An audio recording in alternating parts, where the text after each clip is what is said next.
Bonsoir à tous, bienvenue dans cette nouvelle vidéo de milieu de semaine.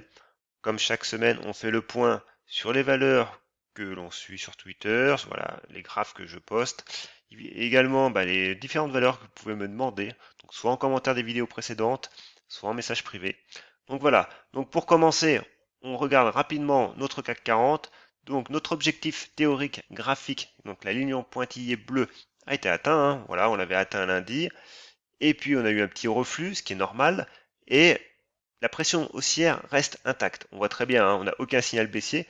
Donc maintenant, on attend vraiment un démarrage puissant pour aller rejoindre nos 5900 points, pourquoi pas, voilà. Alors après, voilà, on a des niveaux intermédiaires, comme les 5700, 5730, mais on voit ce gap de rupture pourrait attirer l'indice, hein, pour cette fin d'année. Clairement, c'est quand même un objectif pourquoi pas ambitieux parce qu'il y a encore 6% à prendre, mais c'est ce que je disais quand on en était encore à là. Donc rien n'est impossible. Donc les 5900 points seraient un premier objectif chartiste euh, concluant. Voilà. Donc comme valeur, cette semaine, on va analyser Quantum Genomics qui nous fait une très belle séance, McPhee, pareil, très très belle séance. Et puis après, voilà, plein de valeurs, hein, que vous verrez au fur et à mesure comme NeoWed, Greenyard, Oco-Design, Serinov et puis d'autres. Donc on commence donc tout de suite par Quantum Genomics. Donc, Quantum Genomics, elle est toujours en plein rush aussi, hein, là-dessus, il n'y a aucun doute. On voit très bien que même si le RSI est en surachat, il n'y a aucun signal baissier. Le MACD, c'est pareil. Les volumes sont toujours forts et voire même en augmentation. Donc maintenant, qu'est-ce qui peut se produire? C'est très simple en fait. Il suffit d'aller en hebdomadaire et déjà on voit très bien que alors cette zone des 5,50 sera une prochaine zone de résistance. Et on est aux portes de cette zone de résistance. Clairement, on est dedans quasiment, voilà. C'est une zone qui va des 5,70 à 5,40, donc on est dedans. Alors, voilà, maintenant, ici, on fait un T1, même plus, un T1, T2, T3, T4, T5 sur cette semaine, donc on est en milieu de semaine, il faut attendre la clôture de vendredi, hein. Néanmoins, euh, la prudence commence à, voilà, méfiez-vous, quoi. La prudence, quand même, devrait vous inciter eh ben, à soit bien surveiller la réaction du prix, soit du coup, surveiller le prix s'il fait une figure de congestion, quoi. Et voilà. S'il fait un échec sous résistance, se remettre sur des unités courtes pour voir comment le prix se comporte. Ici, on voit très bien que les 5 euros seront en support, voilà, en support court terme relativement à l'unité, hein, donc en hebdomadaire.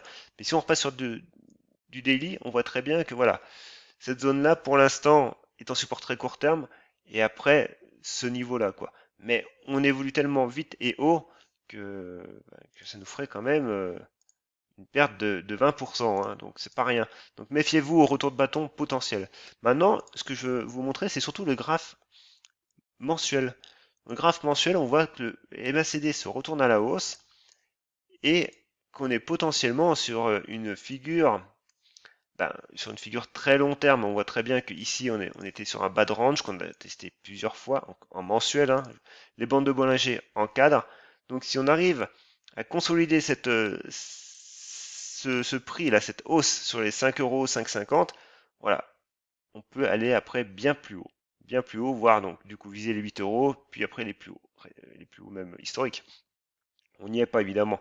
Néanmoins, c'est encourageant, mais faut tenir les 5 euros à court terme. Après, on est sur du mensuel. Rien n'interdit, au vu des moyennes mobiles, de retomber sur 3 euros, 4 euros, hein, pour pouvoir repartir de nouveau. Mais à très court terme, voilà, il faut surveiller les 5 euros. Les 5 euros sont quand même un niveau important pour cette semaine et surtout un niveau psychologique, quoi. Voilà. Donc, pas grand chose de plus à dire, sauf que méfiance, on arrive comme sur des niveaux très très forts. Ensuite, j'ai NeoN. Alors NeoN, elle, pareil, on est sur un niveau quand même qui est intéressant, parce qu'on a cette oblique haussière. Donc, bon, on voit que le MACD, lui, ne fait pas grand chose, mis à part qu'on ait une divergence sur les indicateurs. Donc, voilà, évidemment, une divergence baissière incite à la prudence. C'est pas un signal en soi, mais ça incite à la prudence. On voit très bien qu'on a une fausse sortie, le prix a réintégré. Donc cette sortie, voilà, on n'a pas eu de divergence haussière, on n'a rien eu. Mais on est quand même dans un triangle ascendant, avec un rebond technique, parce qu'on reste quand même sous deux moyennes mobiles. Mais toujours pareil, voilà, ce niveau des 50 euros sera à surveiller pour la suite. Ensuite, j'ai Allen. Alors Allen, oula, Allen voilà, nous a fait un départ flamboyant. Alors, on va pas refaire la météo d'hier, mais voilà, on avait cette oblique là. Cette oblique là a été cassée à la hausse, donc forcément, ça a déclenché un beau breakout de ce niveau. Voilà, donc moi évidemment, celui-là, cette action, je la suivais pas spécialement et je suis un peu passé à travers, hein. Donc bon, le mouvement était puissant. Maintenant, il faut aller analyser ça quand même un peu plus haut. Et on voit très bien que on est quand même arrivé sur des niveaux qu'on a même dépassé des niveaux. On a été jusqu'à 3,35, mais là actuellement la semaine n'est pas finie et on voit que la M200 est sur les 2,40. Donc on verra la clôture de vendredi, mais méfiance quand même parce que si jamais on échoue sous cette M200 cette semaine, voilà, le soufflet pourrait redescendre et le retour de bâton être assez violent vu la hausse qu'on a eue jusqu'à maintenant. Donc voilà, petit support oblique, pourquoi pas, ce qui permet de cadrer le prix. Donc le breakout, il est là, hein, on voit très bien. Donc maintenant, tenir, pourquoi pas cette zone des 1,70, 2 euros. Voilà. Si jamais on échoue sous cette M200, continue de construire. Mais là, actuellement, évidemment, il est toujours jour d'attendre en fait, hein, à attendre où le prix s'arrêtera, quoi. Là, voilà, on a cette zone-là qui est ici, qui est immense quand même, qui fait de 2,40 à 2 euros. Il faut que le prix trouve quelque chose, un support. Pour l'instant, on n'a pas encore de signal baissier techniquement. Mais évidemment, là, on est à deux doigts de passer les 70 et le prix réintègre ces bandes de Bollinger. Donc, si on réintègre les bandes de Bollinger, la logique veut, la statistique en tout cas, qu'on aille rejoindre la M20. La M20 est basse encore, hein. Donc voilà, ça incite à la méfiance. Il est trop tard en tout cas pour rentrer. Ensuite, j'ai rallye. Un rallye, c'est une demande. Donc c'est une action qui est en fait foncièrement baissière comme depuis des années. Mais depuis quelques temps, là, depuis un an et demi, on commence à avoir un socle qui se dessine. Alors c'est trop tôt pour parler d'une tendance haussière, bien trop tôt, hein, mais néanmoins, voilà, on a une réaction haussière, et c'est cette résistance oblique là qui permettra de redéclencher quelque chose de voilà, potentiellement joli. Mais si on repasse en daily, voilà, en daily, on reste encore sous la M200, moyenne long terme, sous cette résistance oblique. Et puis là, voilà, on cale un peu. Donc, pour l'instant, il y a 4 euros à tenir. Voilà. Bon, à très court terme, ça serait les 4,70, mais voilà, je suis pas certain, mais voilà, les 4 euros surtout à tenir. Ensuite, j'ai alors Genomic Vision, j'en ai pas parlé tout à l'heure dans ma liste, mais elle a quand même fait 21%, donc j'en parle. Mais voilà, on voit qu'on reste en rebond technique. C'est le MACD est toujours négatif, le RSI est neutre à 50. Donc malgré 20% de hausse, on reste en rebond technique. Il n'y a pas grand chose à dire. Les bandes de Bollinger sont extrêmement larges. Donc sous 1 euro pour moi, j'en parle pas. Après, du coup, j'ai Greenyard. Alors Greenyard, j'en ai parlé cette semaine ou la semaine dernière, je sais plus. Et en fait, voilà, les 6 euros que je parlais, on les a atteints. Ces 6 euros correspondent à la borne haute de notre range moyen terme. Donc maintenant, que faire? Évidemment, il y a des réactions dessus, c'est normal. Mais voilà, tenir ce niveau des 5,68 qui correspond à quelque chose près au niveau des 23% de retracement de Fibonacci est un minimum. Voilà. Si on veut conserver cette possibilité de casser ce range, il faut conserver les 5,70. Ensuite, j'ai VMX. VMX, pareil, elle nous fait quelque chose de joli et revient en fait, du coup, revient sur ses plus hauts de l'été dernier. Donc du coup, on dessine potentiellement un espèce d'orange. Alors, ce qui a donné, voilà, on a eu cette résistance oblique qui a quand même lancé cette impulsion. On avait ce niveau de résistance ici, des 2,80. Maintenant, les plus hauts, c'est les 2,93 et les 3 euros. Voilà.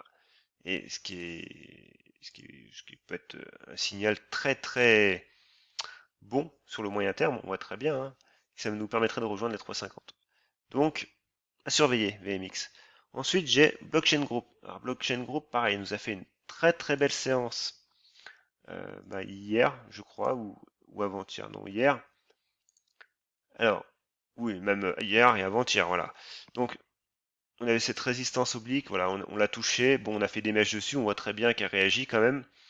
Mais actuellement, on a ouvert en bulle, ça veut dire que le prix était en apesanteur par rapport à cette bande de Bollinger.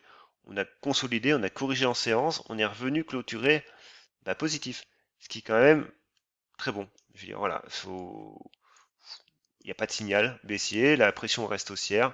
Alors, on peut voir sur des unités plus courtes comme du 4 heures ou du 1 heure, on voit très bien que voilà, le prix consolide. Alors, on peut tracer une petite figure de congestion ici et pourquoi pas ici. Alors, et ça nous donnerait pourquoi pas potentiellement un fanion.